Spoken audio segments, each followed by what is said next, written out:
¿Qué tal? ¿Cómo andan? Bienvenidos nuevamente. Otro día en los 90 nos reencontramos para hablar de nuestros temas. Trabajadoras, trabajadores, de eso se trata, el ida y vuelta de cada semana en este encuentro para hablar de los temas en donde en los medios concentrados de la ciudad y del país no se hablan en la mayoría de los casos. Por eso es importante. Y en esta oportunidad quiero aprovechar esta semana de la soberanía, este día de la soberanía, para hablar de un tema sobre el cual nos cuesta hablar como sociedad. Entendemos que hay muchos temas por allí que nos dan vuelta día tras día, pero la soberanía es un aspecto muy importante que tenemos que instalar, que concientizar y que debatir. Y máxime en estas épocas. Es el peor momento para la soberanía de nuestro país. Estamos entregando la patria, estamos entregando nuestro presente, nuestro pasado y también nuestro futuro, con un gobierno absolutamente sometido a lo que se dice desde los Estados Unidos. No hay recuerdos, por lo menos desde el retorno a la democracia, que hayamos vivido un momento de la historia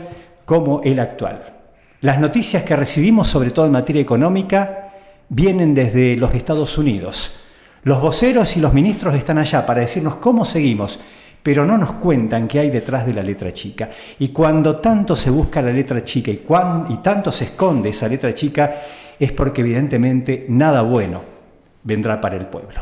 Tenemos historia, tenemos memoria, solamente repasar un poquito aquello para entender cómo estamos ahora. Hay que hablar de soberanía, porque la soberanía incluye en muchos aspectos que derivan y terminan finalmente en la pobreza, en que tu salario se caiga, nuestro salario, en definitiva, se caiga, se derrumbe, porque tiene que ver con eso. Cuando un país es tomado por otros intereses, terminamos en esto, en un país más sometido, en un país que entrega todo, en un país esclavizado.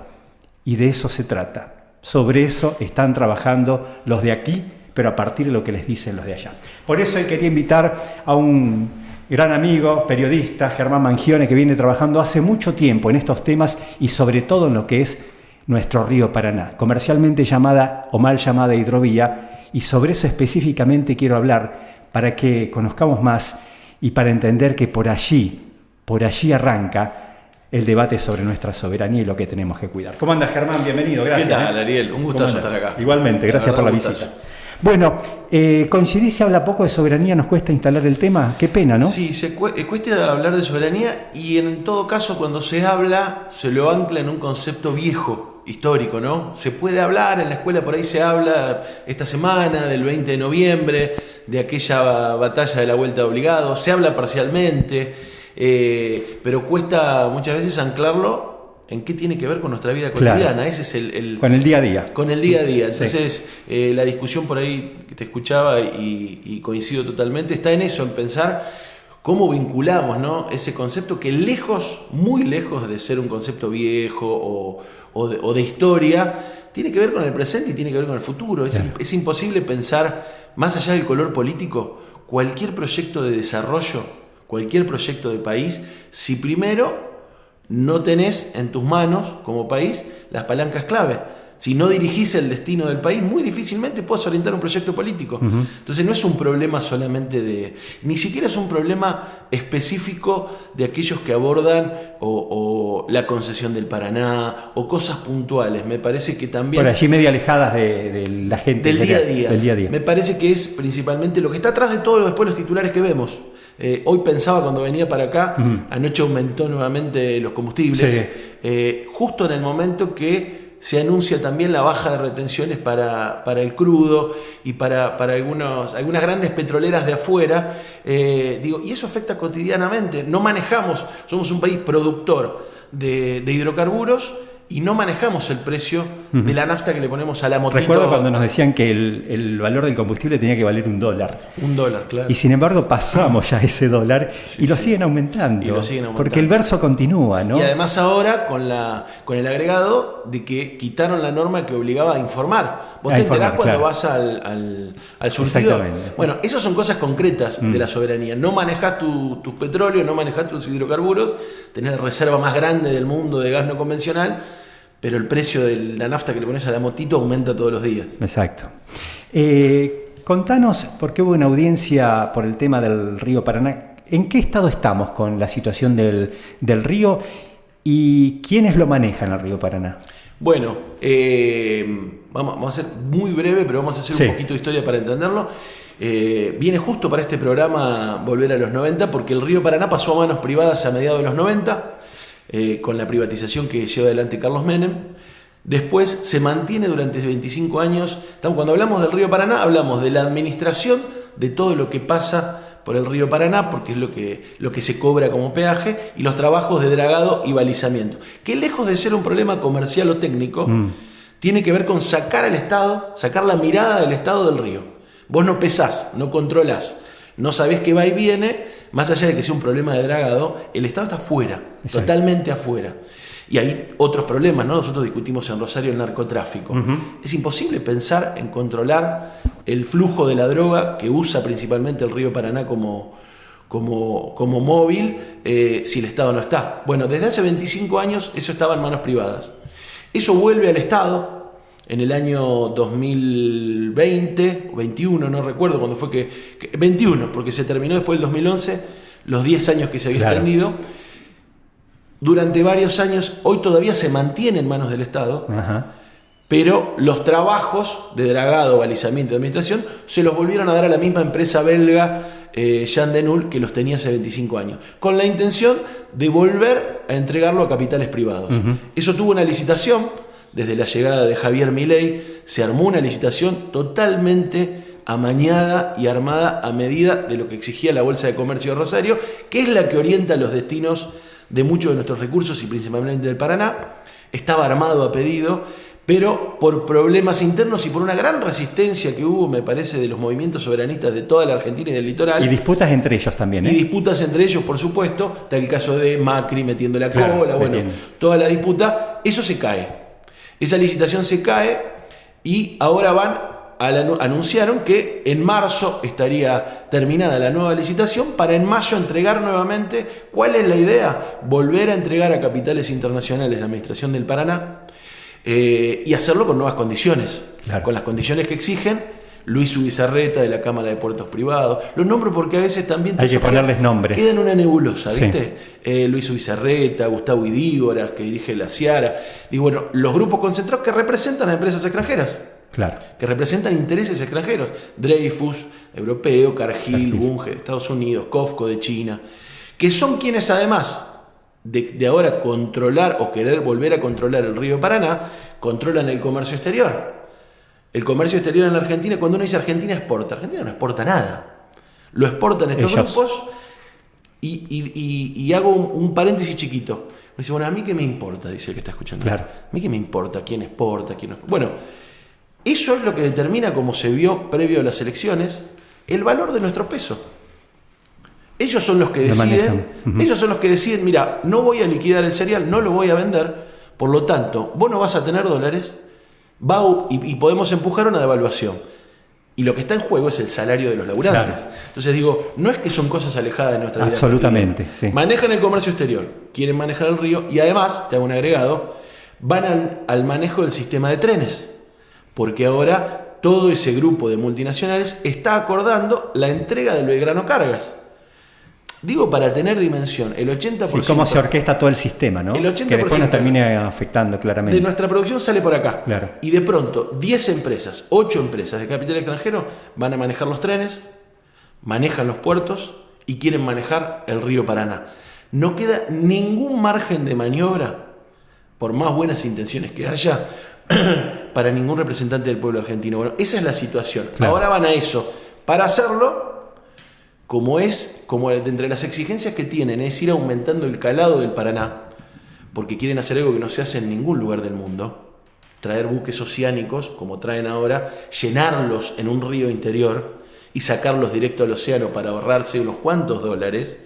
Digo, no se hace en ningún lugar del mundo, porque en todo el mundo, en Estados Unidos, que son los modelos que acá miran, o en Europa, o en China, adaptan los barcos al río. Claro. No el río al barco. Bueno, acá quieren llevarlo a 44 pies. 44. Eso va a ser a todas luces un desastre ambiental. Ya se percibe con 35 que tenemos ahora de dragado. Sí, 34. 34, ya se percibe ese daño, ¿no? Imagínate 44. La gente de Victoria, por ejemplo, cuando ha bajado un poco el calado, a partir del sedimento que se expulsa en ese dragado, se han quedado sin agua. Emergencia hídrica. Emergencia hídrica en Victoria, una ciudad costera. Es casi increíble, ¿no? Increíble. ¿Cuánto falta para que nos llegue para acá también? Exactamente. Entonces, tuvieron que hacer una audiencia que, por supuesto, fue un zafarrancho, porque en realidad convocan una audiencia para discutir el tema ambiental sin ningún estudio de impacto ambiental. Claro.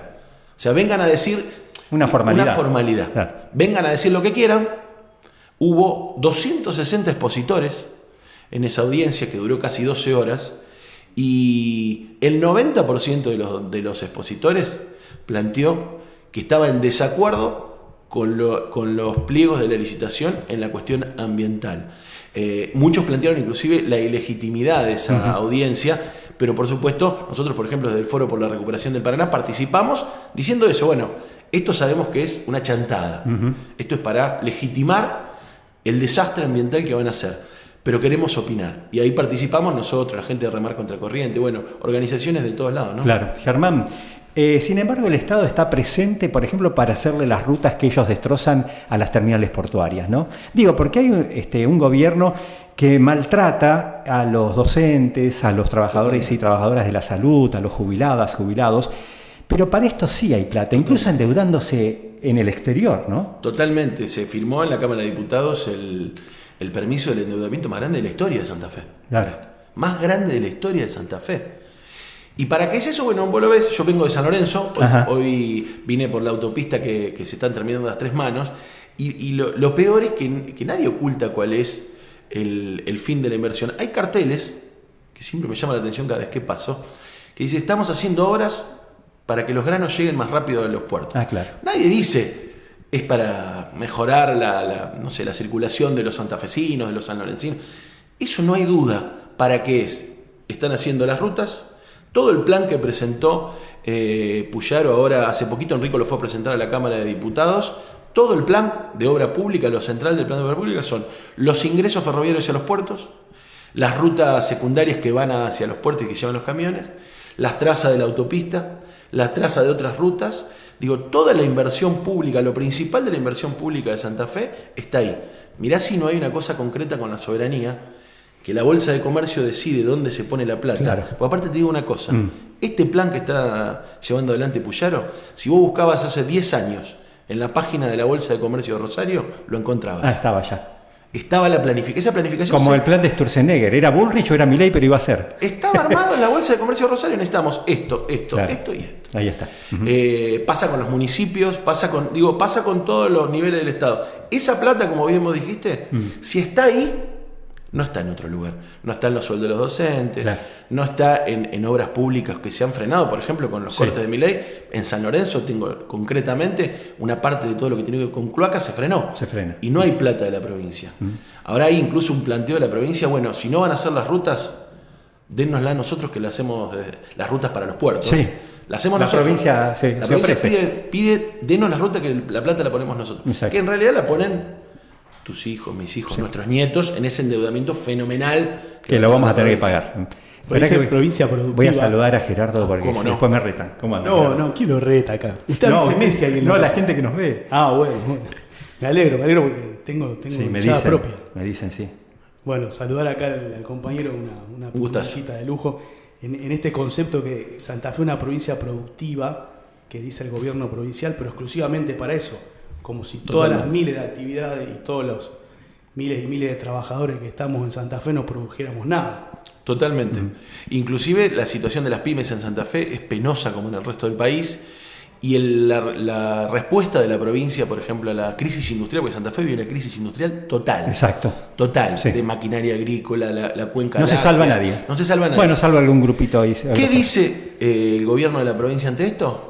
Bueno, reconviértanse para darle servicio a los puertos, o en todo caso para darle servicio ahora, por ejemplo, para sacar el litio por el puerto de Rosario, o para ir a Vaca Muerta a generar servicios. Todo lo que esté por fuera de los grandes intereses del modelo extractivo que están en manos del extranjero, no tiene viabilidad ni para el gobierno de Milei ni para el gobierno de Pujol. Eso es concreto, no son ideas, no son consignas, es lo que está pasando hoy. Germán, ¿qué mensaje darías para vos que sos incluso un historiador, trabajas mucho sobre eso, para este Día de la Soberanía? ¿A dónde apuntarías? Con un contexto como el que tenemos, ¿no? Mirá, yo creo que hay que trabajar mucho esta idea de relacionar los conceptos con las realidades, con nuestra realidad de todos los días. Se ha trabajado mucho para dividir esa idea que no tiene nada que ver, que toda la política es lo mismo, que todo es lo mismo, que las cosas son históricas, ¿no? Digo, cuando se hablaba de un país de mierda, ¿no? Exactamente, principalmente la idea de un país inviable, claro, ¿no? Un país que no tiene chance, si no nos plegamos a los intereses de Estados Unidos, en otro momento de China, ¿no? De las grandes potencias, como país no somos viables. Los argentinos no somos viables. No, así va a venir la discusión de la reforma laboral. Claro. Con estos trabajadores no se puede. Ese fue un trabajo de mucho tiempo, mediático, sí. Exactamente. Yo creo que ese es el centro del debate hoy y que hay que recuperarlo desde la historia. Nosotros estamos discutiendo lo mismo que hace 200 años. Claro, sí. Ahora se cumplen 180 años el año que viene de la batalla de Punta Quebracho. Y la batalla de Punta Quebracho, como toda la guerra del Paraná, la vuelta obligado, era para ver quién controlaba el flujo comercial del río Paraná. Tal cual. Si los extranjeros, los ingleses y los franceses, o iba a ser la Argentina.